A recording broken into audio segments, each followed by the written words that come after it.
Беда в том, что сейчас люди горстями пьют различные таблетки. Огромное количество людей страдает от болей в мышцах из-за избыточного приема витамина D. Сколько принимать препараты с магнием? По пол чайных ложечки в течение месяца. Мучить организм избыточной химией, я считаю, это так себе идея.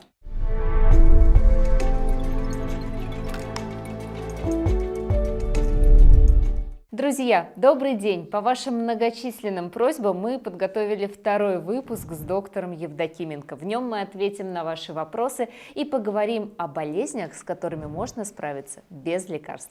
Я напоминаю о том, что именно вы прямо сейчас можете сделать это полезное видео доступным для тех, кто нуждается в качественной медицинской информации. Для этого ставьте лайки, подписывайтесь и делитесь ссылками с родными и близкими. Итак, в гостях у нас сегодня невролог Павел Евдокименко. Доктор, здравствуйте. Здравствуйте. Павел Евдокименко, практикующий врач-ревматолог, невролог, академик Российской академии медико-технических наук, автор 12 книг о здоровье. После нашего первого видео очень много было вопросов у людей, я предлагаю начать именно с них, для того, чтобы закрыть все те темы, которые мы с вами и начинали. Если вы помните, мы говорили о психосоматике и в первую очередь об эмоциях, невыговоренных эмоциях, да, и пишет нам человек и говорит, если не с кем поговорить, что делать, как выговариваться? Ну, это достаточно просто. На самом деле ведь не обязательно говорить с другим человеком, тем более, что можно людей загрузить своими проблемами, и это не очень хорошо. Выговариваться можно как угодно и перед чем угодно. Можно взять какую-нибудь, не знаю, вплоть до яблока или какую-нибудь игрушку и выговариваться этой игрушке. Шикарный вариант – это выговариваться, например, перед зеркалом. То есть, еще раз говорю, не обязательно выговаривать свои проблемы и перекладывать их на близких людей. Но если близкие вас готовы поддержать, это замечательно. То есть вариантов много. Тут можно даже с самим собой разговаривать, как некоторые пожилые люди делают, но только это надо делать так, чтобы другие не увидели, а то еще скорую помощь вызовут, скажут, в психиатрию, например. Скажите, это должны быть какие-то регулярные сеансы или вот достаточно одного честного разговора с собой? Ну, скажем так, периодически эти честные разговоры с собой надо повторять. Следующий вопрос. Откуда у моей жены мигрени с аурой? Спасение где взять? Мигрень на самом деле проблема, скажем так, достаточно непростая. Она появляется часто в переходный период, когда меняется гормональный фон, и продолжается от начала гормональных изменений в молодом возрасте и заканчивается, не у всех, но у многих заканчивается во время менопаузы. Напомню, что мигрень – это чаще женская проблема, хотя иногда бывает у мужчин. Скажем так, полностью механизм этого явления до сих пор неизвестен, но я в своих книгах писал, что мигрень, скажем так, плохие девочки мигренью, как правило, не болеют. Мигрень – это проблема женщин сдержанных, тех, кто внутри себя держит свои эмоции, кто их копит, кто не умеет выплескивать.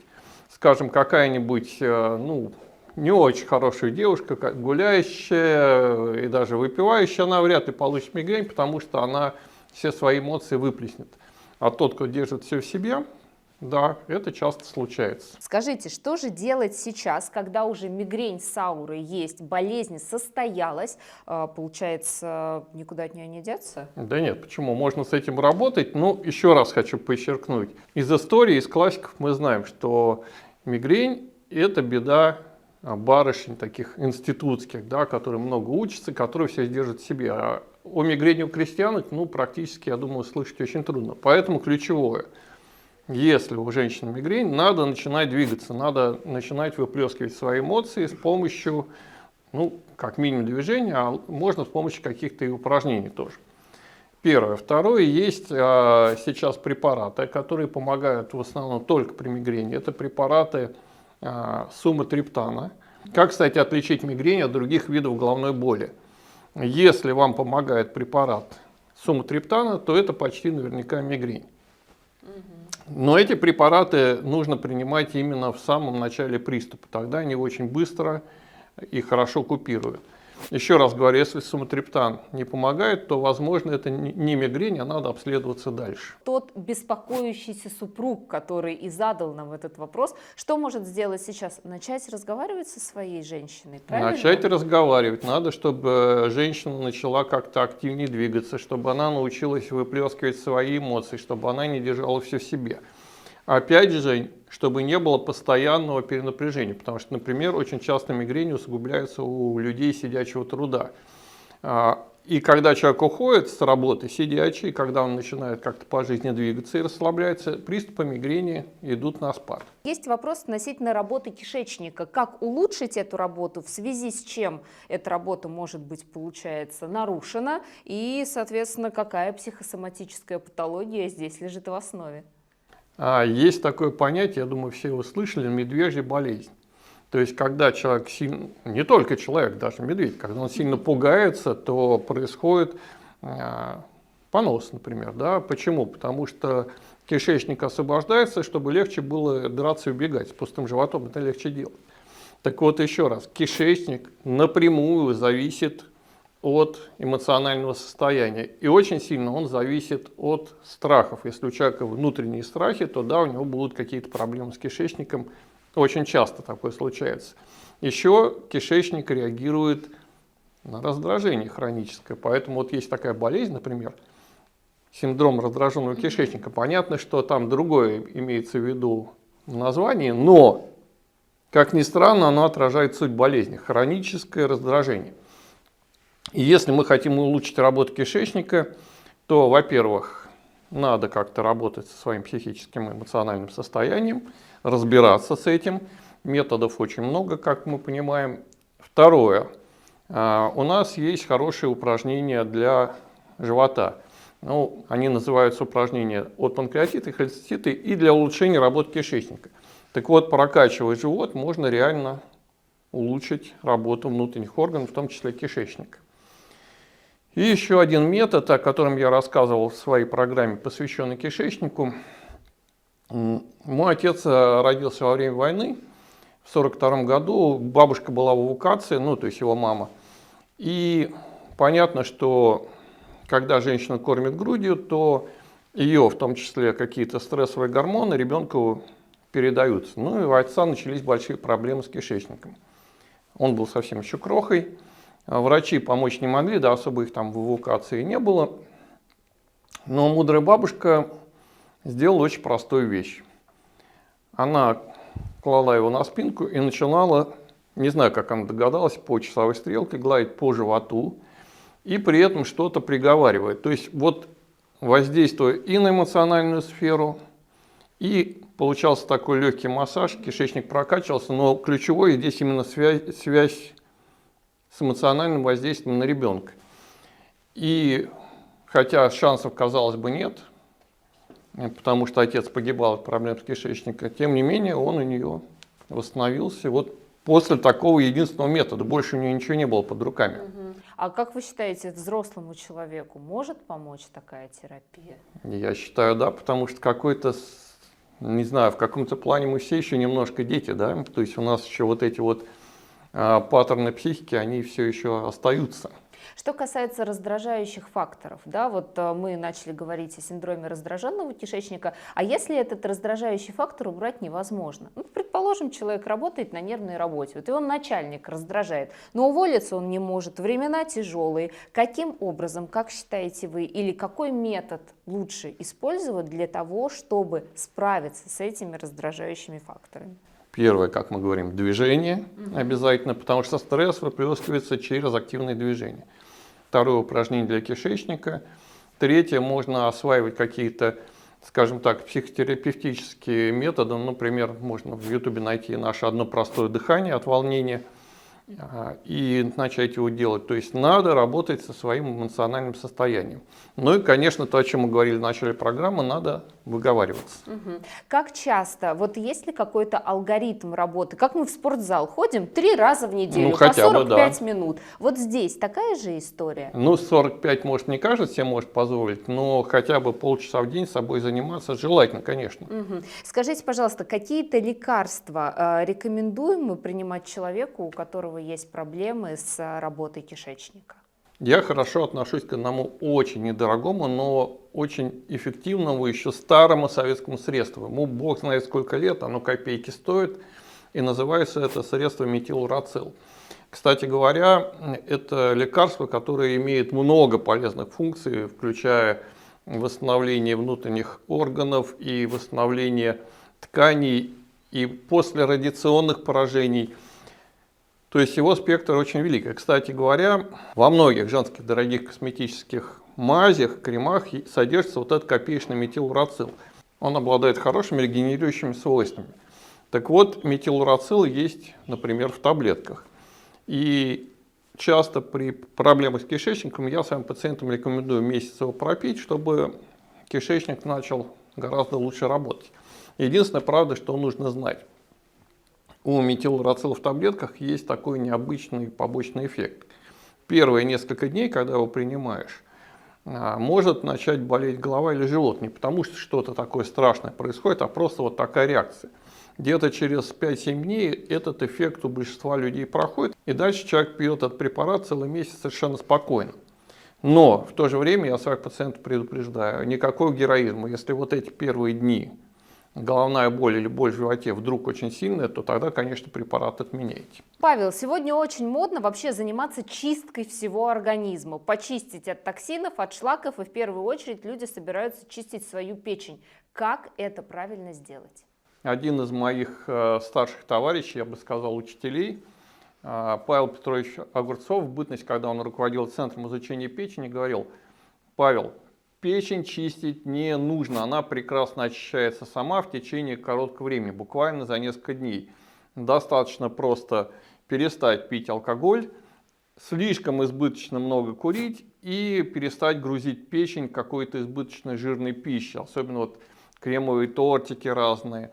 И печень сама за несколько дней восстановится. Но теперь добавлю от себя, что если мы хотим улучшить работу печени, помимо вот этих абсолютно правильных, я считаю, советов, надо понимать еще, что печени можно помочь с помощью упражнений, например. У нас есть упражнения от панкреатита и холецистита, они хорошо помогают.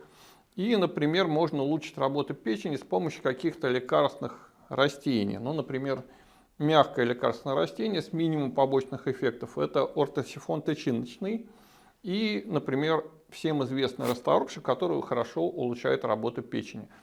А вот какие-то более сложные методики чистки печени, я считаю, довольно рискованные. Все-таки могут быть опаснее. Ну, да? скажем так, можно очень сильно сдвинуть камни в желчном пузыре, если они есть, можно спровоцировать какой-то процесс нехороший, воспалительный. Аккуратнее с этим нужно быть. Следующий вопрос от нашей зрительницы. Расскажите, пожалуйста, про боли в мышцах и миалгии. Да, это такая тема интересная. Вообще причин болей в мышцах может быть много. Ну, например, нехватка витаминов группы В может давать боли в мышцах. Или нехватка того же самого магния, ну тогда, правда, скорее будет мышцы сводить, но и болеть мышцы тоже могут. Но сейчас очень часто сталкиваюсь с такой ситуацией. Приходит на прием пациент, полностью обследован, у него болят мышцы, но у него все ревматические показатели нормально, то есть какую-нибудь ревматическую полимиалгию мы можем исключить. В анализах вообще все спокойно, а мышцы болят. С чем это связано? Начинаем разбираться. А беда в том, что сейчас люди горстями пьют различные таблетки. От давления, от холестерина. И когда начинаешь смотреть, а там в побочках четко написано: частый побочный эффект этого препарата боли в мышцах. Я спрашиваю: вы так давно страдаете от этих болей, вы не читали инструкцию? Нет, доктор сказал не читать. Я говорю: ну как же так? Если у тебя настолько сильные боли, что ты даже жить и спать нормально не можешь, и при этом мы разбираемся, ну явно выясняется, что эти боли вызывают таблетки, то, конечно, их надо менять на какие-то другие, которые такого побочного эффекта не имеют. Я так считаю, что по моей практике на сегодняшний день самая частая причина болей в мышцах – это как раз прием каких-то лекарств, которые этот симптом провоцируют. То есть, сменив медикамент на там, другой с похожим свойством, да, с похожим действующим веществом, можно избавиться от боли в мышцах? Да, но, конечно, это произойдет не сразу, потому что сначала, последствия приема препарата должны вывестись из организма. Да? Кстати, что еще стоит упомянуть? Сейчас для многих будет шок. Огромное количество людей страдает от болей в мышцах из-за избыточного приема витамина D. Сейчас это чуть ли не... у меня на приеме это ежедневная история. Приходит на прием пациент, у которого сильно болят мышцы, кости, суставы. Все анализы чистые, нигде ничего не находят. Боли немыслимые. Начинаем разбираться. Спрашиваю, что вы пьете каждый день? Да, при осмотре, потому что все в порядке. Спрашиваю, что вы пьете каждый день? Какие-то препараты, какие-то биодобавки, какие-то витамины? Нет, доктор, ничего не пью. Теперь я уже начал в лоб спрашивать, а витамин D? Да, витамин D я принимаю. И принимаю несколько лет, и в больших дозах. Но это, кстати, даже не от дозы зависит, а от длительности приема. Нет, доктор сказал, пей пожизненно. Почему-то про витамин D все забывают, когда спрашиваешь, какие витамины пьете. Это как будто не витамин. Отчасти они правы, это не совсем витамин, это более гормоноподобный, Больше гормон, да. Больше гормон. И при длительном приеме витамин D может давать очень сильные боли в мышцах, костях, суставах. Об этом, кстати, у производителей, которые добросовестны, производители витамина D, они пишут. Те, которые не очень добросовестны, они отделываются одним словом. Побочное действие – гиперкальциемия. Так вот, это побочное действие может давать такие неприятные симптомы. Так что же это получается? Нужно делать какие-то перерывы между курсами приема витамина D? Я сейчас скажу несколько крамольную мысль. С моей точки зрения, большинству взрослых людей принимать витамин D не нужно. Если только короткими курсами, 1-2 месяца и где-нибудь глубокой зимой, когда нам действительно не хватает солнца. Вот это вот разговор, а как же у меня в крови понижен витамин D, вот с моей точки зрения, это разговор в пользу производителей витамина D. Потому что... Никак не назовешь их бедными людьми. Да, я хотел сказать бедных производителей, но не бедные. Потому что витамин D, его количество в крови у разных людей очень индивидуально. Оно зависит от наших гормональных особенностей, от нашей наследственности. Потому что, например, люди, которые выросли и генетически предрасположены к климату нашему, холодному, с долгой зимой, у них, как ни странно, проще организм переносит вот эту нехватку витамина D. И достаточно летом походить на солнышке 15 минут, чтобы эту нехватку витамина D восполнить. Надеюсь, вы понимаете, что витамин D вырабатывается под действием солнца, да, он вырабатывается в организме сам. Поэтому, скажем так, мучить организм избыточной химией, я считаю, это так себе идея. К слову, нужно сказать, что когда я рассказываю о витамине D, что вредно принимать его в течение слишком долгого времени, мне часто пишут: доктор, как же, я вот тут страдал такой-то проблемой, начал пить витамин D, и у меня сразу стало лучше. Да, такое может быть, поэтому еще раз говорю, на короткой основе 1-2 месяца витамин D попринимать можно. Я-то говорю только о том, что не надо это делать вообще постоянно. Спасибо большое, очень важное замечание. Мы переходим к 5-му и финальному вопросу от наших зрителей по предыдущей программе: герпес. Надо ли лечить и как? И вообще, кстати говоря, с точки зрения психосоматики, почему появляется герпес? Опять это слово раздражение.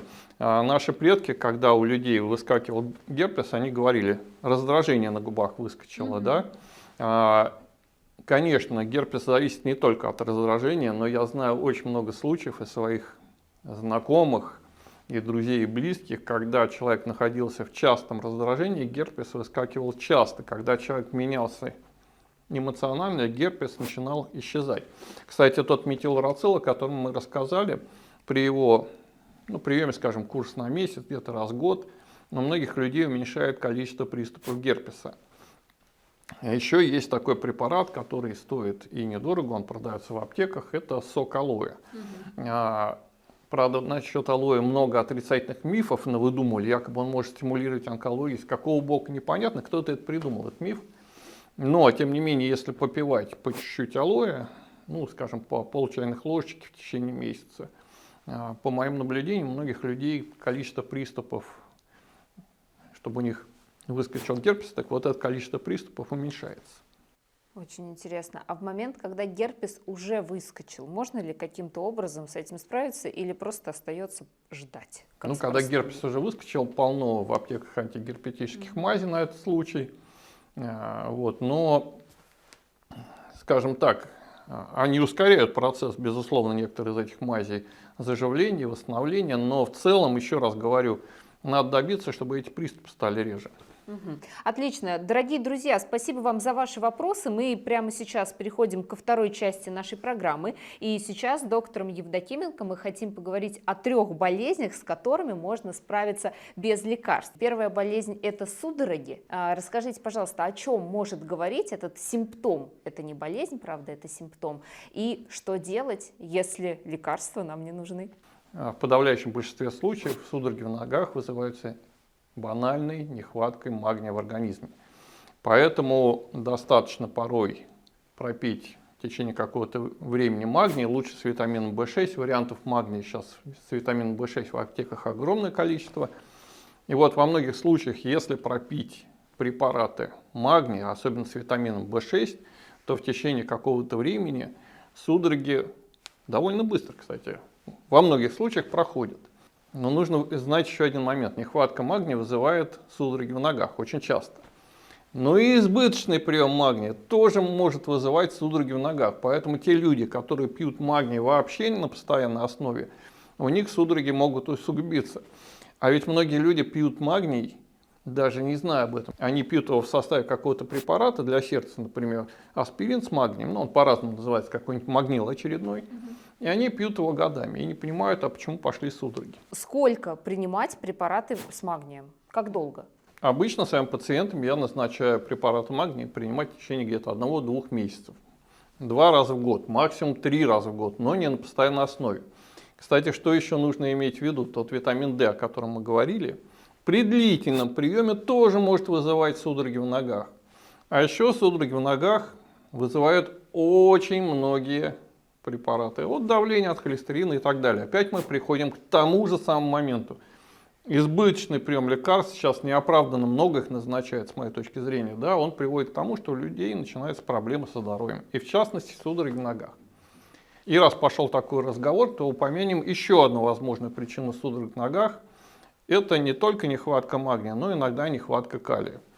Поэтому если у вас есть судороги в ногах, то скорее всего надо начинать все-таки с препаратов магния, возможно, с калием, потому что есть препараты совместного действия магний и калий.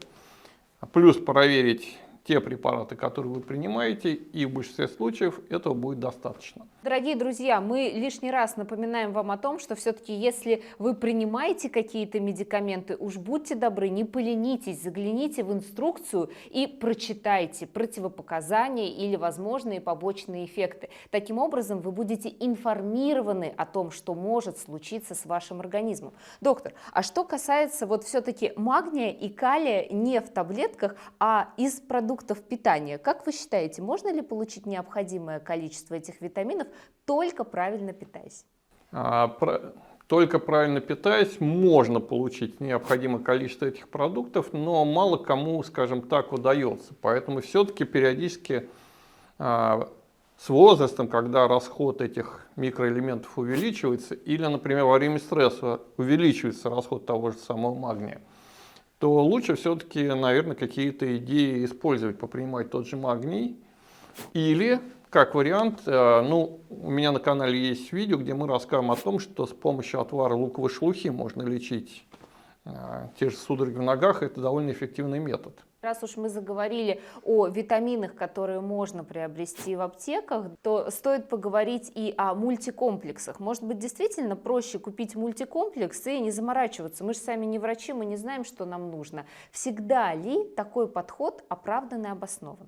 Не всегда, потому что все-таки вот если мы говорим о судорогах в ногах, то нам нужно большее количество магния, чтобы эту проблему решить. Магний с витамином В6, а мультикомплексы не всегда это количество дают.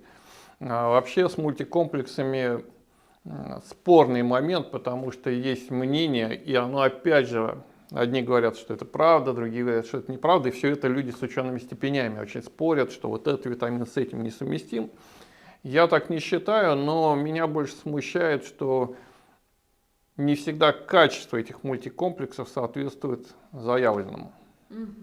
Отлично, спасибо большое. Ну а мы переходим ко второй болезни, с которой можно справиться без лекарств. И, конечно же, здесь без психологических состояний не обошлось. Хочется поговорить о панических атаках, вот о таких серьезных стрессах для организма человека. Во-первых, можно ли предотвратить человеку самостоятельно эту атаку? Что для этого нужно сделать?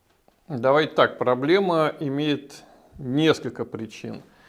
Первое – это избыточная энергия, которая заложена в человеке. То есть он имеет много энергии, но он ее по каким-то причинам сдерживает. То есть он не живет настолько активно, насколько бы хотелось и моглось бы. Это одна из причин. Вторая причина, которую стоит выделить, это какое-то пережитое потрясение, насилие. И вот здесь очень хороший метод – это выговорить это. Но сейчас нам скажут, что это такие методы ненадежные, слабые, хотя все-таки, еще раз говорю, если у человека начинается, только приближается паническое состояние, надо постараться двигаться, надо постараться это состояние скинуть. Если мы говорим о том, как его предотвратить более стабильно, ну, скажем так, заранее предотвратить, то есть шикарное упражнение «Снежинка глазами», которое при регулярном выполнении количество панических атак явно уменьшает. Это упражнение есть у нас на канале. И второе, одно простое дыхание от волнения, тревоги, которое мы уже сегодня упоминали. Я своим пациентам говорю так: используй либо оба этих метода, ну только заранее начни, не надо ждать этого момента атаки. Хотя и в момент атаки дыхание животом порой вот это помогает.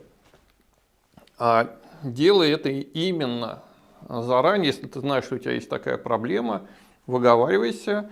Заранее делать снежинку глазами, только не за один день она поможет. Как я один раз сделал, мне не помогло. Да как один раз? Это надо месяц как минимум проделать. И третье, одно простое дыхание от волнения, тревоги и давления.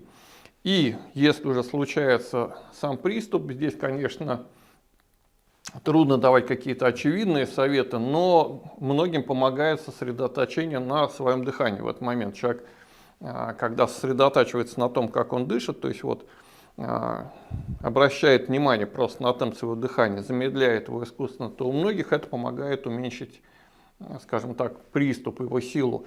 Но еще раз говорю, вот в этот момент трудно, надо заранее начинать работать. Если ты знаешь, что у тебя есть склонность к паническим атакам, просто делай снежинку и тренируйся, делай дыхание от волнения. И занимайся чем-то физическим, сбрасывай свое напряжение. Если у тебя началось после пережитого насилие или потрясение, то надо выговаривать, ну, в частности, перед зеркалом. Хорошо, ну и третья болезнь, о которой хочется поговорить сегодня, с которой можно справиться без лекарств, это простатит, хронический простатит. Но для начала спрошу, с точки зрения психосоматики, у каких мужчин возникает это состояние? Если мы не говорим о простатите, который возник на фоне инфекции, поэтому тут надо провериться, да, конечно, на мочеполовой инфекции, то вот как раз простатит, пожалуй, из перечисленных болезней в меньшей степени зависит от эмоционального состояния. А в большинстве случаев это застой крови, застойное явление. Ну, конечно, может быть и другие причины, например, человек застудился. Но, в принципе, в большинстве случаев это именно застойное явление. Тут, кстати, надо отличать, скажем, простатит от того, что часто простатитом называют. Если у человека снижена потенция, это не простатит, это, опять же, застойное явление. А простатит – это все-таки боли в промежности, а то часто ставят диагноз простатит там, где ему не пахнет. Поэтому еще раз, простатит – это боли в промежности, боли в паховой области, и возникает он, еще раз говорю, мы исключаем случаи, когда это какая-то инфекция, да, то он возникает именно на фоне застойных явлений чаще всего, или застудил человек. И очень хорошо помогают упражнения от простатита, у нас на канале они есть. Что любопытно, эти упражнения были нами найдены случайно. Изначально это были упражнения для лечения тазобедренного сустава. А мне люди стали писать в комментариях, но они реально очень хорошие, крутые. Ой, доктор, у меня вот при выполнении ваших упражнений стали писать мужчины, повысилась потенция или пошел простатит. Тогда мы с Ланой вычленили, какие именно упражнения дают вот этот эффект. Лана очень хорошо понимает, это моя жена, которая показывает гимнастику, она очень хорошо понимает механику упражнений. И вот мы составили наш короткий комплекс от простатита, он работает. Да, на самом деле это удивительно и интересно, что-то еще помимо упражнений с этим состоянием мужчине может помочь справиться? Ну, если это инфекционный процесс, то, понятно, антибиотики. В ряде случаев назначают какие-то противовоспалительные препараты. Но еще раз говорю, если речь идет именно о простатите, который вызван застойным явлением, то тут гимнастика великолепно работает. Просят наши зрители привести примеры лечения ваших пациентов. Вот первое, прям что придет на ум, может быть касательно простатита, может быть каких-то других заболеваний или состояний. Как происходит прием у вас, как проходит лечение? Когда человек приходит на прием, он хочет выложить массу какой-то информации. Часто совершенно не нужно, он боится не успеть. Видимо, люди привыкли в поликлинику 15 минут, там реально можно не успеть. Так вот, я обычно этот поток информации останавливаю и задаю ключевой вопрос. Что у вас болит именно сейчас, ну, скажем, последние 3 дня? Не надо рассказывать, что болело 100 лет назад, там 10 тысяч лет назад. Вот сейчас. Человек говорит, у меня на сегодняшний день болит колено. Дальше я спрашиваю, колено болит при ходьбе, сидя, лежа, ночью, то есть какой ритм болезни? Есть ли ощущение загнанного гвоздя в колено? Еще говорит, ой, да, гвоздь как будто загнали, при ходьбе, при шаге прокалывать. Ну, с большой степенью вероятности это мениск. Если человек говорит, что у него болит при ходьбе, ну, более-менее стабильно, при ходьбе или при вставании со стула или по лестнице, то, скорее всего, мы имеем дело с артрозом. Вот если человек говорит, что болит по ночам, но не просто когда встал и пошел, ну, по ночной нужде, а просто вдруг проснулся среди ночи, коленка болит каждую ночь, 3-4 часа ночи, это воспалительный ритм болей. Надо сдавать анализы крови, проверять на ревматические показатели, сдавать обязательно еще анализ на мочевую кислоту, потому что иногда подагра, мочевая кислота повышена, она бывает, проявляется именно болями в коленях, а не только в пальцах больших, как многие думают. Итак, мы выяснили, как болит сейчас, потом мы спрашиваем, а как начиналась болезнь? То есть, когда впервые заболело колено, при каких обстоятельствах. И понятно, что если, опять же, человек мне говорит, что он шел или что-то сделал, и вдруг его пробило в колено как гвоздем, то мы подозреваем мениск. Если человек проснулся и встал, у него как гвоздь забит, то это тоже, скорее всего, повреждение мениска, потому что человек мог даже не заметить, когда он его повредил, шел, нога как-то неудачно встала, киксанула, и может заболеть не сразу, а через 3 дня, но, скорее всего, при вставании с постели. И если боль нарастала постепенно, то, скорее всего, имеем дело с артрозом. Если боль возникла довольно быстро с опуханием колени, то, опять же, ищем какой-то артрит. Ну, параллельно я смотрю анализы крови, проверяю такие показатели, как мочевая кислота, это важнейший показатель для колени, С-реактивный белок, СОЭ. Ну и есть такой показатель АЦЦП, это все на ревматические процессы. Дальше я спрашиваю, чем уже лечили, не ваши выводы, да, чем вас надо было лечить, а именно чем уже лечили, чтобы понимать, какая была реакция на какое-то лечение. Это мне помогает разобраться. А вот дальше переходим к очень интересному моменту. Опять я спрашиваю, а какие препараты, витамины, биодобавки вы принимаете сейчас? Потому что очень многие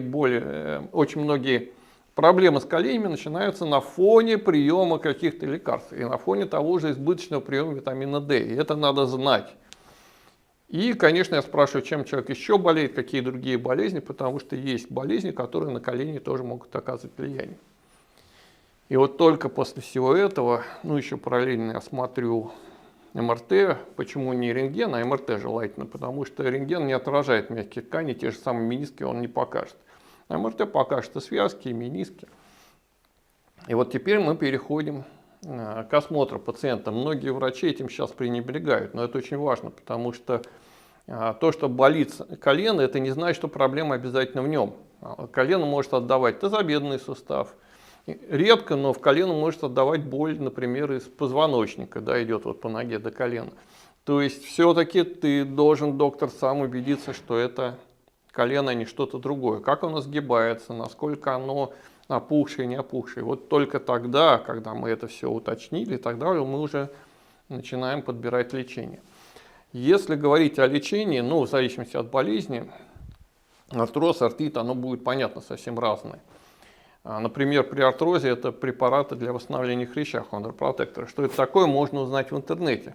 Хотя меня часто за это критикуют. Доктор, вы же знаете, хондропротекторы не помогают. Да, конечно, они не помогают, если вам назначили не от той болезни, как бывает очень часто. У вас артрит, а вам назначают хондропротектор. Как они помогут?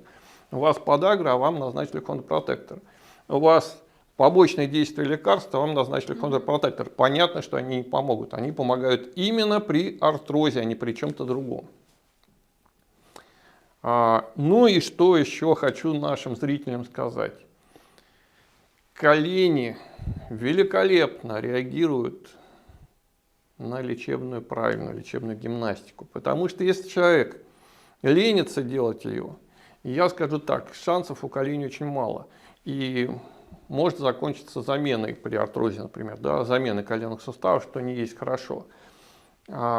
Но колени очень благодарны на правильную гимнастику. Например, у нас есть упражнение скольжения, оно очень простое, оно буквально 5-7 минут занимает и великолепно работает. И гимнастика для коленей, часть первая, часть вторая. Ну, достаточно делать скольжение, часть первую хотя бы, да, и при артрозе, и при многих вариантах артрита. При артрите, понятно, нужно и специфическое лечение, но все-таки будет облегчение. Многие боятся делать гимнастику даже с пометкой «лечебная гимнастика», считая, что она может навредить. Может ли это все-таки случиться? Может навредить, если вы делаете ее неправильно. Колени не терпят резких упражнений. Например, ой, у тебя болят колени, давай активно приседай. Ну и хана мениску называется. Иногда мы посмотрим, что там выкладывается в интернете. Смотрю какое-то видео, упражнение для коленей. Мальчик там молоденький, лет 25, чуть ли не в присядку танцует. Мальчик никогда не видел артроза, менисков поврежденных, потому что он бы понимал, если бы он это видел, и знал, что такие присядки колени просто убьют. И ключевое здесь надо сказать, основное правило при лечении коленей, гимнастики, это делать все. Вот, друзья, запомните фразу. Медленно и плавно. Это наша коронная фраза. Колени не любят резких движений. Медленно и плавно. Если вы видите где-то резкая гимнастика, то, скорее всего, это колени добьет. Если вы видите глубокие приседания, больше угла 90 градусов, то колени это может добить.